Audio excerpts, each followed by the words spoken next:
Bonjour à tous. Alors, vous l'avez vu sur cette chaîne, j'ai sorti une série de vidéos sur des enflures plus ou moins connues de notre monde. Mais je me suis dit que ce serait intéressant de contrebalancer ces vidéos avec ce qu'on pourrait appeler des héros. Pas des super-héros grecs avec des gros muscles et un destin de ouf, mais des héros simples, des héros comme nous, qui ont eu un destin grandiose et qui sont liés à l'histoire de notre pays. Et la première vidéo de cette série, c'est celle que vous regardez actuellement. Et on parle aujourd'hui d'un certain Arnaud Beltrame, mort pour la France, mort pour la nation, le 29 mars 2018 à Carcassonne. On verra comment il s'est fait héros et comment cette notion peut déranger le débat public. Et pour l'occasion, j'ai d'ailleurs acheté un super accessoire qui me permet de juger. C'est le truc des juges là. Arnaud Beltrame, un héros parmi nous. Le jugement, c'est parti.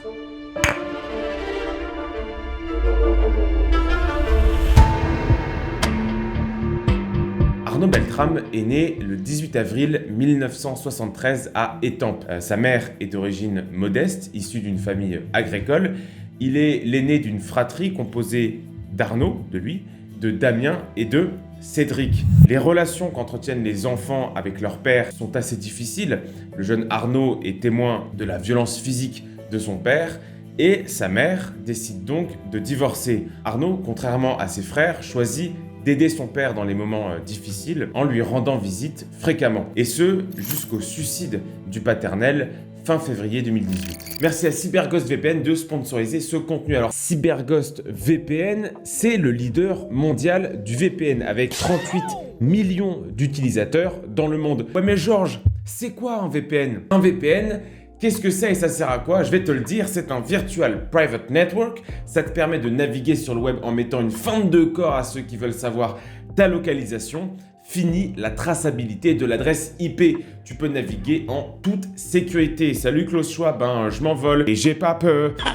Et du coup, tu peux avoir accès à des contenus interdits dans ton pays, genre Netflix, Amazon Prime ou Disney+.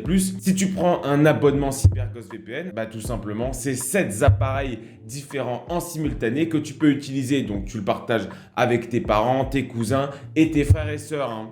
C'est la CAF quoi. Si tu cliques sur le lien que je t'ai mis en description, tu as le droit à une réduction de 82% et 4 mois offerts, soit un VPN à 2,03 € par mois. S'acheter une liberté pour le prix d'un café en terrasse à Paris par mois, franchement, c'est un bon plan. Le tout est évidemment garanti 45 jours satisfaits ou remboursés avec une équipe support disponible 24 heures sur 24 et 16 jours sur 7. Et ça t'évite d'avoir la CIA ou le FSB qui t'attendent avec des croissants quand tu parles de mauvais sujets en vidéo. Grâce à CyberGhost VPN, moi j'upload mes vidéos depuis un canton suisse.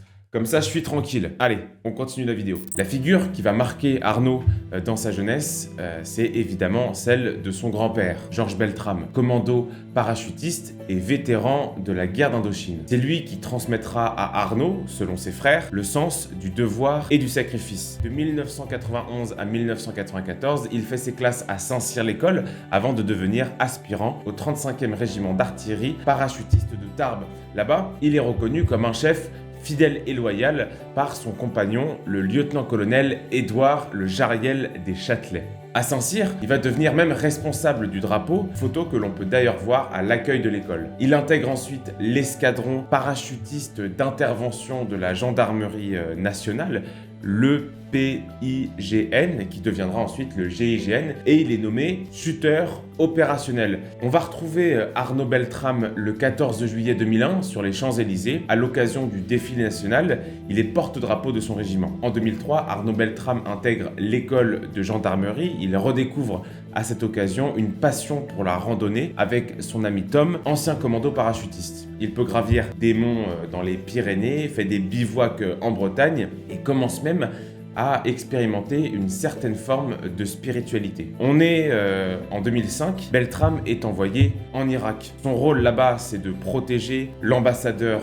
de France, Bernard Bajolet, d'ailleurs qui sera futur patron de la DGSE. Il a pour consigne de ne jamais être capturé vivant par les terroristes. On rappelle qu'à cette époque, on compte près de 70 attentats par jour à Bagdad. Là-bas, il va sauver une humanitaire française au péril de sa vie et va d'ailleurs être décoré de la Croix de valeur militaire pour ce fait d'armes. On est en 2010, Beltrame est nommé commandant de gendarmerie. Une petite anecdote pour comprendre la mentalité du mec. Son beau-père, Maurice Fromager, raconte que tous les Noëls, Arnaud Beltrame allait voir ses gars de garde pour passer du temps avec eux, parce qu'il estimait que personne, même quelqu'un qui était de garde, devait passer Noël tout seul. Dans la foulée, il va être nommé conseiller auprès du secrétaire général du ministère de l'écologie. Ce beau-père dont je parlais tout à l'heure va l'initier à la franc-maçonnerie dans la Grande Loge de France, Jérôme Bonaparte, avec la secrète ambition pour Arnaud Beltrame de pouvoir être un jour nommé général, et va commencer à s'interroger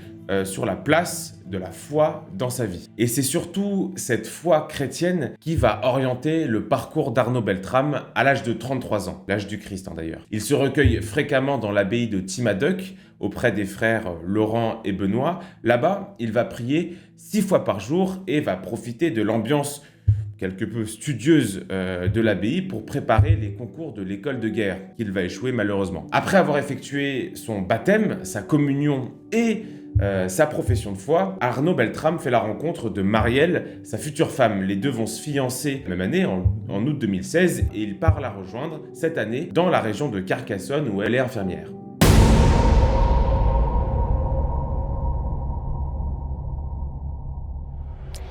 Il est un peu moins de 15 heures lorsque l'assaut s'achève au Super U de Trèbes. Redouane Lagdim vient de succomber, abattu par les forces de l'ordre. Nous sommes le 23 mars 2018, il est 10h et un individu abat le conducteur d'un camion et tire sur des gendarmes qui faisaient un footing. Le terroriste s'appelle Redouane Lagdim, il est fiché S et il habite dans la région de Carcassonne. Il pénètre dans le Super U de Trèbes vers 11h, armé d'un couteau de chasse et d'une arme de poing. Il va abattre là-bas le boucher et prend une caissière en otage. C'est la brigade d'Arnaud Beltrame qui est envoyée sur place. Pour cause, le GIGN parisien et toulousain mettront au moins 2 heures pour arriver sur les lieux.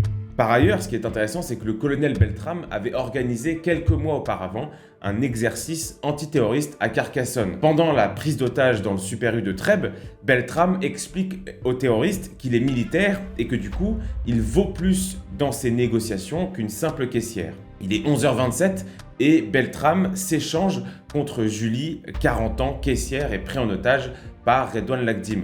François Molin, procureur de la République, explique que Beltrame voulait épargner à tout prix des victimes civiles dans cette prise d'otage et qu'il estimait, lui, en tant que soldat, être en guerre avec le fondamentalisme islamiste et que donc c'était plus cohérent si lui allait se mettre en otage qu'une simple caissière qui n'avait rien demandé à personne. À 11h30, le colonel Beltrame et le terroriste vont s'enfermer dans une pièce isolée du Super U. On sait à peu près ce qu'il s'y passe et ce qu'il s'y dit parce que Beltrame laisse son portable allumé et que très vite, le terroriste va être en contact avec le négociateur du GIGN. À 14h30, après des prières, le colonel Beltrame tente de désarmer le terroriste en criant à plusieurs reprises « Assaut ». Lagdim égorge Beltrame après lui avoir tiré plusieurs balles dans le corps. Macron est par ailleurs informé en temps réel de la situation dans le Super U. Beltrame est victime d'un choc hémorragique et d'une plaie béante. Il est transporté de toute urgence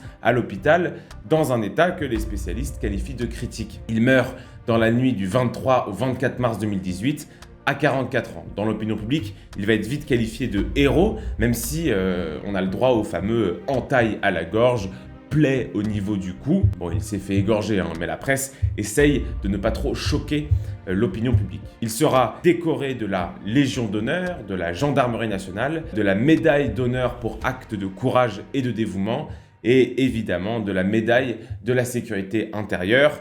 Tout ça, évidemment, à titre posthume. Mais j'aimerais revenir avec vous sur la notion qu'on a beaucoup employée pour parler d'Arnaud Beltrame, c'est celle du héros. C'est un terme qu'on a beaucoup utilisé pour parler du sacrifice du colonel, mais de manière générale, c'est un terme qu'on utilise beaucoup aujourd'hui dans le débat public, mais qu'à mon sens, on ne définit pas assez.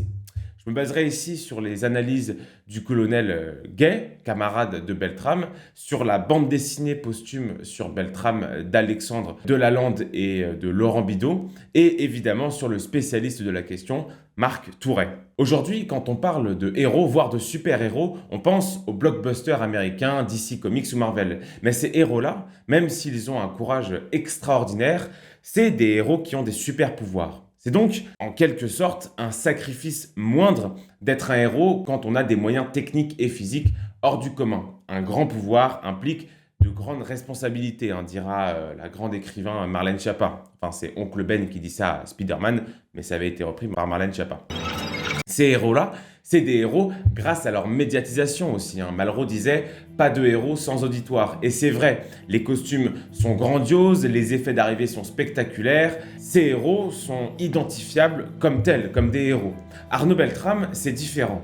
Il rappelle que le concept d'héros est à l'origine un concept de l'Antiquité et des Grecs. Le héros de l'Antiquité ne naît pas héros, il va le devenir après un acte de bravoure. C'est le concept de la belle mort, le sacrifice anonyme pour le plus grand nombre. Surtout, le héros grec ou de l'Antiquité, il ne cherche jamais la lumière.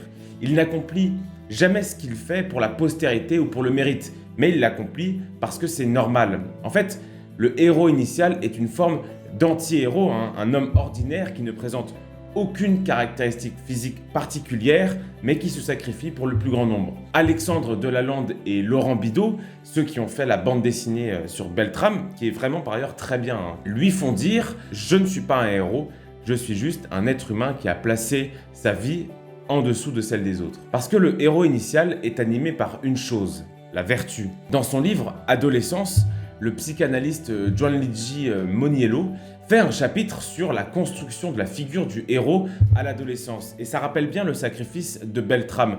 Loin du mythe, ce qu'il appelle le héros ordinaire, il nous frustre. Et pourquoi ? Pourquoi Arnaud Beltrame nous fout le seum ? Parce qu'il nous interroge tout le temps. Parce que on ne peut plus se cacher en disant « Ouais, mais en même temps, il a des super pouvoirs, j'aurais jamais pu faire ça, j'ai pas de Batmobile. » Non, Beltrame, il avait rien. Et pourtant, c'est quand même un héros. Il avait les mêmes armes que nous, les mêmes faiblesses que nous, et avec ces mêmes dotations initiales, il a réussi à avoir un destin hors du commun. Le colonel Gay, toujours, ami de Beltrame, estime que dès lors qu'on connaît l'histoire du super-héros et du colonel Beltrame, on est forcé de s'interroger sur soi. Qu'est-ce que moi, dans ma vie, j'ai fait d'héroïque ? Et c'est bien résumé par son ami Tom, le commando dont je parlais tout à l'heure, pour qui la mort de Beltrame renvoie en permanence à la propre médiocrité des hommes. Il a une phrase assez forte, il dit « C'est si facile de laisser le déroulement des choses se faire plutôt que d'agir dessus. » La mort de Beltrame est une injonction à devenir quelqu'un, à se créer soi. Et c'est intéressant parce que c'est justement ce message qu'on a voulu tronquer, selon moi, récemment. Il y a eu une polémique autour d'une plaque commémorative à Paris, dans le 3e arrondissement de la capitale. Sur cette plaque, merci Hidalgo, il y avait marqué « Arnaud Beltrame, victime de son héroïsme ». Bon alors déjà, si Beltrame est une victime, c'est de celui qui l'a tué, du terroriste. Et puis Beltrame n'est pas une victime, c'est un héros. Et un héros, par définition, fait des sacrifices. Si le destin de Beltrame est grandiose, c'est justement parce qu'il n'est pas triste. Sa mère, dans un long documentaire investigation, il me semble, explique qu'évidemment son fils lui manque, mais qu'elle n'est pas forcément triste pour autant. Arnaud Beltrame n'a fait que son devoir, entre guillemets, et c'est le fait de faire que son devoir qui en fait quelqu'un d'héroïque. Et voir dans un héros une victime de son propre héroïsme, c'est le voir quasiment comme un suicidaire. C'est sous-entendre qu'il faut combattre les pulsions d'héroïsme dans chacun d'entre nous, et c'est justement l'inverse du message véhiculé par ce genre de sacrifice. Et dans une société où se trouver des raisons de détester la France, c'est facile, où préférer son pays d'origine, c'est confortable, où détester les flics, c'est agréable, où le surpassement de soi est proscrit, on comprend pas trop comment un homme ordinaire peut se muter en héros de la nation sans être victime ou suicidaire. Je vous invite d'ailleurs à lire le très beau livre de Christophe Carichon, Arnaud Beltrame, gendarme de France. Évidemment, un clown de la France insoumise, Stéphane Poussier, s'était réjoui de la mort de Beltrame et je crois une militante végane avait expliqué que c'était bien fait que Beltrame soit mort ou je ne sais quoi. Mais toujours est-il que ce genre de sacrifice, c'est un rappel que la nation se fait sur des actes héroïques qui proviennent de personnes qui sont tout à fait ordinaires, qui aiment la randonnée, qui ont eu un parcours de foi, qui ont eu une enfance difficile, enfin bref. On peut se retrouver, chacun d'entre nous, dans des éléments narratifs de la vie d'Arnaud Beltrame et c'est ce qui le rend, selon moi, grandiose. Voilà, le jugement est donc sans appel, Arnaud Beltrame est un héros. Merci à tous d'avoir suivi cette vidéo un peu particulière, cette enquête un peu particulière. N'hésitez pas à liker, à commenter, à partager et surtout à vous abonner à cette chaîne, c'est très important pour le c'est là. Merci infiniment à CyberGhost VPN de sponsoriser cette vidéo. Je vous invite vraiment à aller faire un tour sur leur site. Peut-être prenez un abonnement juste pour la déconne, juste pour être libre des gens qui veulent votre adresse IP. Et moi, je vous dis à mercredi pour la revue d'actualité. Prenez soin de vous et de vos proches. Vive la France et à très vite pour de nouvelles aventures. Time!